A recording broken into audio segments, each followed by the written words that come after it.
I haven't turned this camera on in a long time. This is the Shop Live webcam. I'm here in the studio. I still haven't put my stuff away from our last gig, which was like a week ago. Stuff's all just been sitting here. I might go off, might be out of visual range for some of this because the camera's can only see so much. But I was just thinking like, well, what the hell? I could turn the camera on and you could watch me put away my equipment. And I could chitter chat. This is my teleprompter that I use. I do use a teleprompter. This is the same system that Ozzy used and Judas Priest and everybody. And, I know I get a lot of shit. There's people out there that go, oh, I can't believe you use a teleprompter. I'm like, listen, man, I can't remember all these fucking words. But this system does a lot more than just give me the words. It's more than just a teleprompter. It's a whole computer. There's literally a Windows computer in here. And it's literally just a little mini Windows computer. I have a battery backup UPS just in case it ever gets unplugged during use. Because if it got unplugged in the middle of a show, you can't have your computer turn off on you. So it's pretty ingenious the way it's designed. But if you think that the bands that you're going to see aren't using things like teleprompters and in-ear prompts and things, you're fooling yourself. Every single professional band is doing it. Most of them are doing in-ear prompts. So in their in-ears, they're getting cues and information. That's the way most of them have switched to doing it. But what they do is they use a privacy screen, usually, so you can't tell that it's a video monitor when you're looking at it.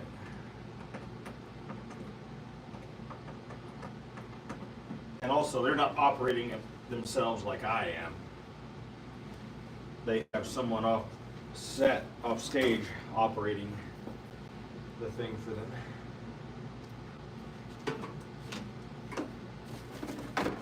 So, yeah. Have this little wireless keyboard and got a mouse on it.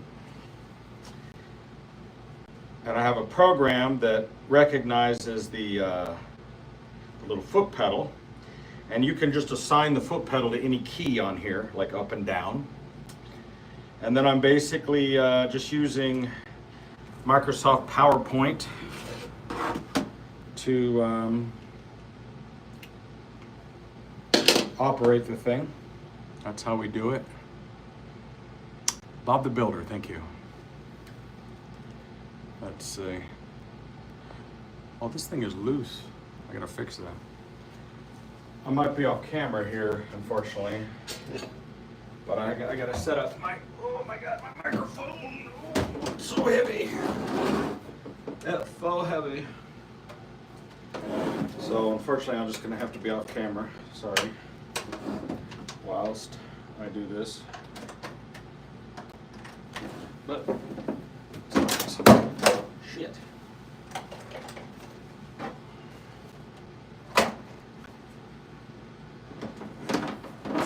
When you're a musician, you have to set up your stuff so that it can be very quickly plugged in, broken down, moved around.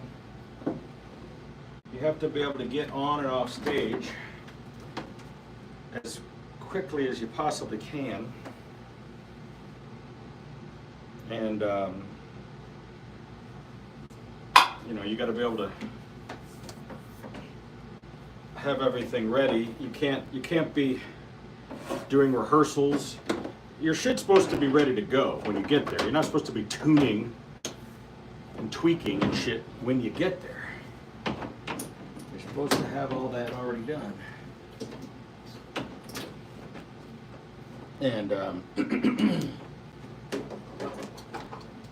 So in order to make that happen, you got to make sure to have equipment that can be easily, holy fucking shit, trying to plug this in. I need to put a extension here, because it's way too difficult. And that's what I'm talking about, shit like that. Because I've set up this case in such a way that I put these little short extension mic cables and things on there so that you don't have to reach inside this box with a flashlight to try to find the fucking plug. Because when you're in a darkened nightclub on a stage getting ready, you don't want to have this situation where you're trying to find the plug. I just got this guitar delivered today. This is a vintage Hamer model. They're mini Flying V. This would have been used by KK Downing. Ooh, that's out of tune. These are real Hamer tuners. This unit has had a repair, headstock repair. It's vintage, has the Kahler tremolo, single pickups, single knob. But this is what KK would play. You know, he originally had started using the Gibson Flying Vs. These are called mini Flying Vs. They're much smaller than the regular one. I'll show it to you when I get it out. But I just got this. I paid, I think, $2,200 for that guitar. And if you think that's a lot of money, you've never bought guitars. Because that's a time period piece guitar. And I need to get this big case out of the way, so I might as well empty it out now. These are, I had this wardrobe case custom made for the band, for me, to carry my leather jackets, like this one. I opened the show with this jacket. Had this custom made, is a almost exact replica of one that Rob Halford wears. I went to the Rock and Roll Hall of Fame where this jacket hangs on display, took photos of it, looked at pictures of concerts and things, and that's where I got information on it. This particular coat made by Shrine is almost the same one that he wore doing the song Touch of Evil a few years back.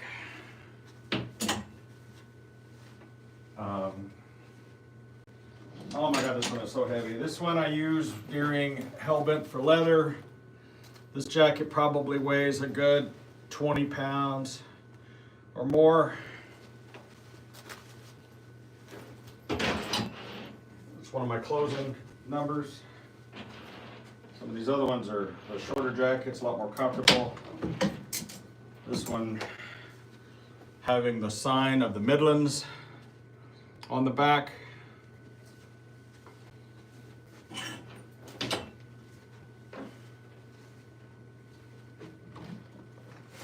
This is my Hellbent for, or no, Breaking the Law vest.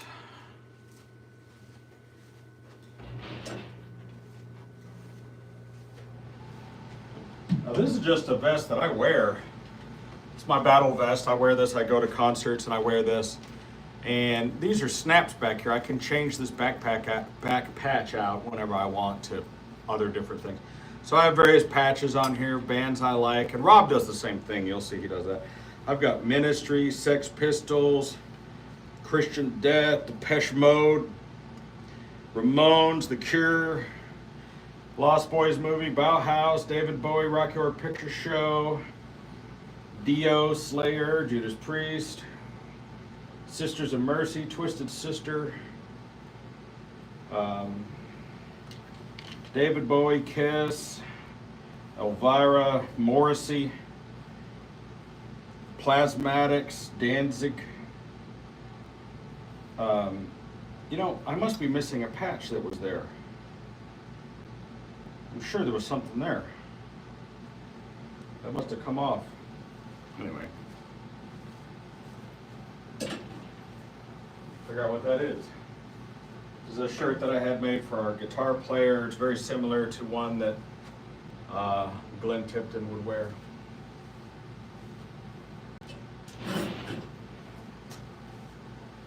Then I have my chaps, I have boots, various other outfits. Somewhere in here is my sunglasses. I've been needing to dig them out.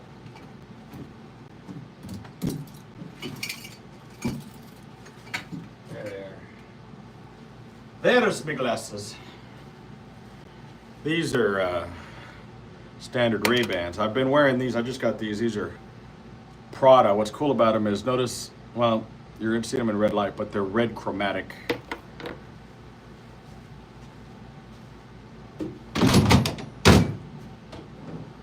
I think I spent about $2,000 on this damn case. And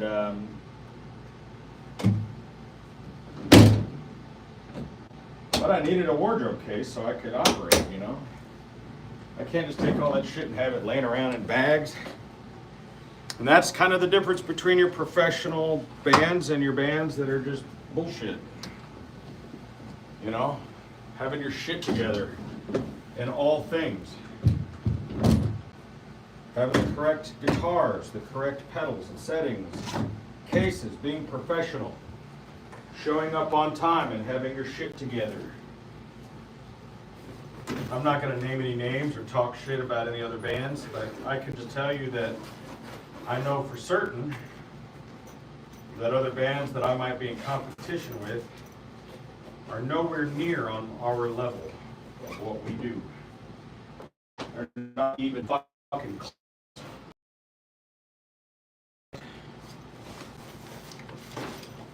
You know, they don't have the money, they don't have the skill. People go, well, Bob, you're rich, you can do. Yeah, well, yeah. But what do you want? You want some fucking clowns that they show up with their stuff in a Walmart bag and, you know, they don't have proper equipment.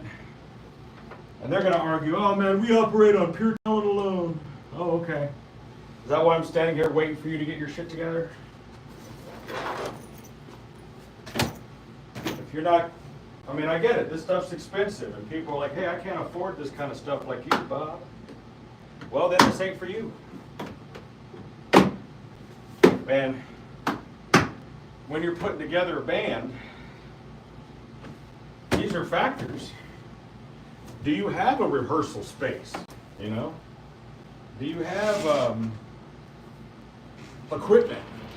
You know, when somebody says, hey, I want to be in a band. Oh, do you really now? So you have guitars, you have equipment, you have straps, you have strings. There's a lot of people that they have talent, but they also have a drug problem, or they have some other issue. They have a car, or they don't have, you know, there's a lot of things they just don't have. They don't have their shit together. And that's what really makes it hard to be in a band. When you're trying to be in a band and you're with people and they don't have their shit together, you know. So this guitar, if I'm changing subjects, this is the Gibson Flying V. So when Glenn and KK started off in Judas Priest, they were playing Gibsons. KK tells a famous story about how he went out to get this guitar, and he was in a race against Michael Schenker, who also wanted this guitar. KK ended up getting it, had it for many years, had it refinished. It was a bright, sparkly red, and then it was refinished into this cherry wood. 1996, Gibson reissued this guitar along with the SG, which I'll unpack shortly. And basically, I would, if I could ever find one of the 1996 Judas Priest reissued SGs, there was a pair of these that came together, I'm buying them. But this one we've outfitted to be as close to the one that he played. It needs to be repaired though. It's been a little beat up, so we need to do some work on it. It goes up there. These guitars go through a lot of abuse after a couple of hours of heavy metal. They're tossed around and played hard. And all that bending gets them out of whack.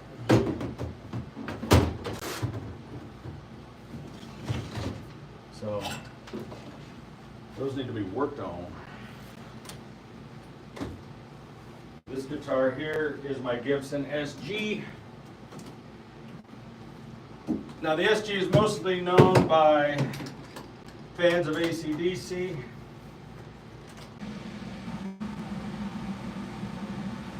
I don't understand.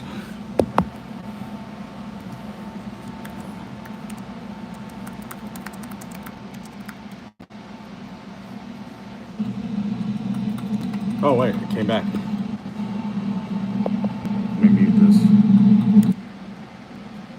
That's weird. As soon as I said I was trying to fix it, it came back. Huh.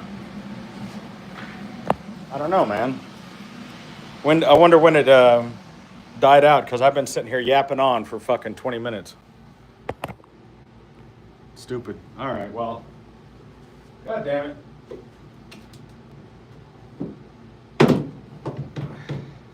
That sucks.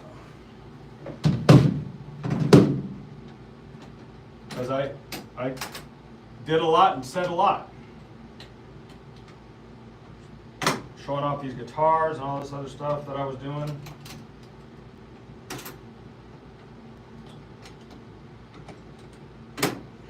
That sucks.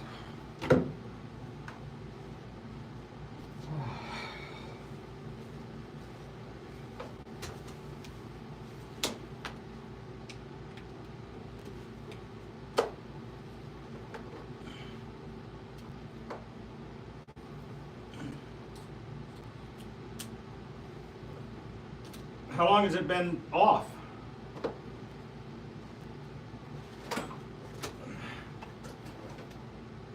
Because I don't have that information.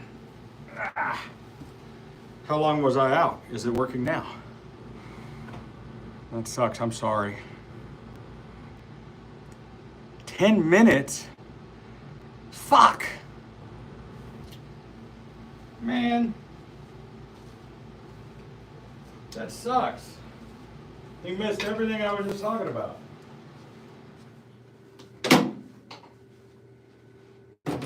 I got all the stuff unpacked and put away, and I was talking about the guitars and all that shit.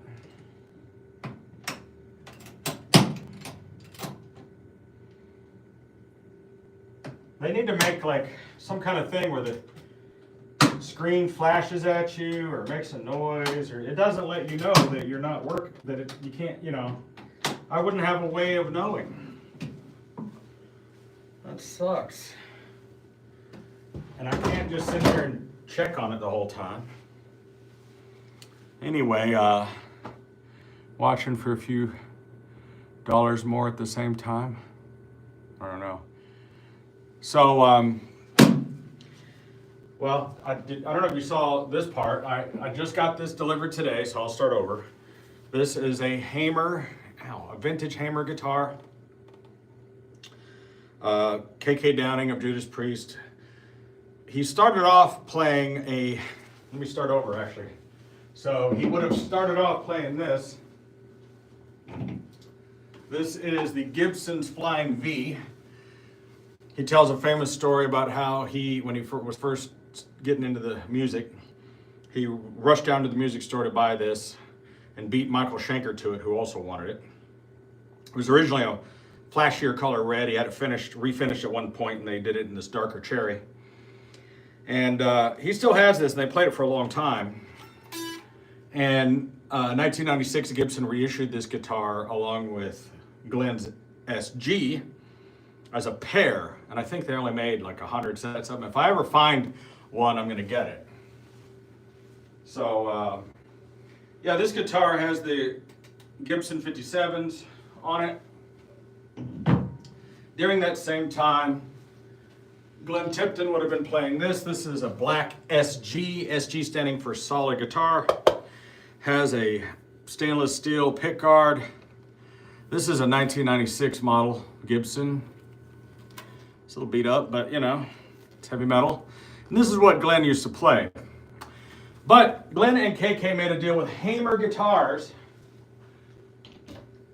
Hamer made this guitar for Glenn called the GT, the Glenn Tipton. They only made 3 of these ever.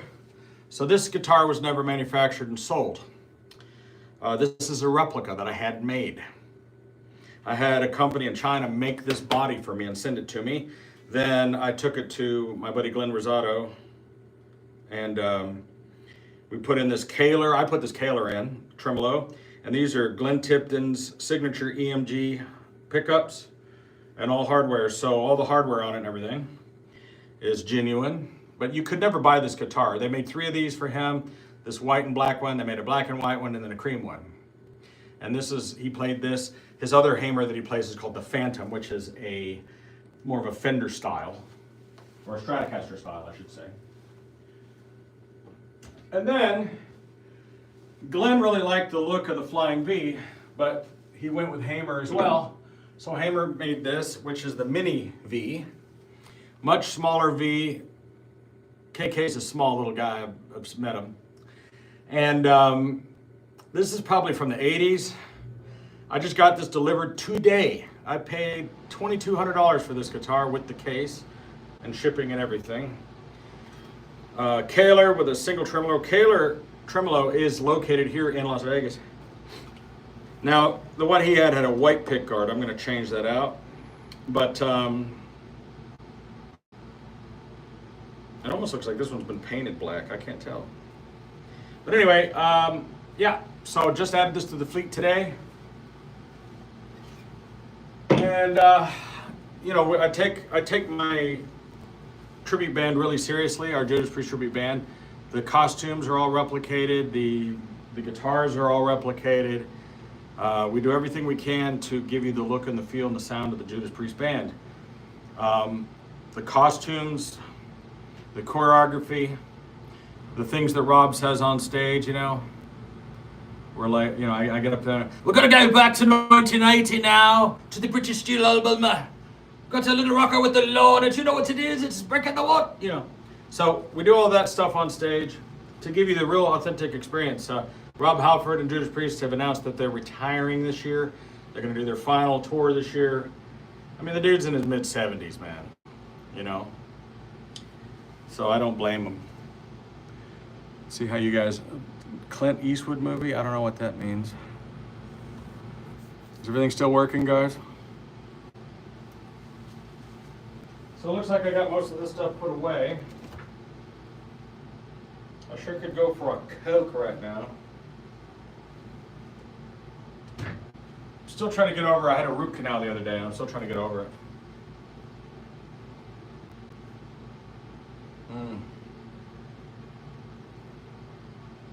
Right here.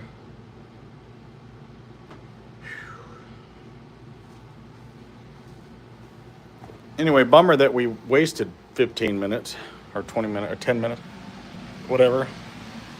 That sucks.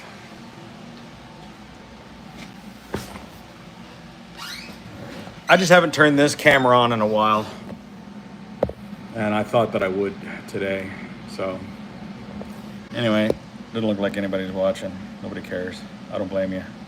It's got to be something better you can do. Catch you guys later.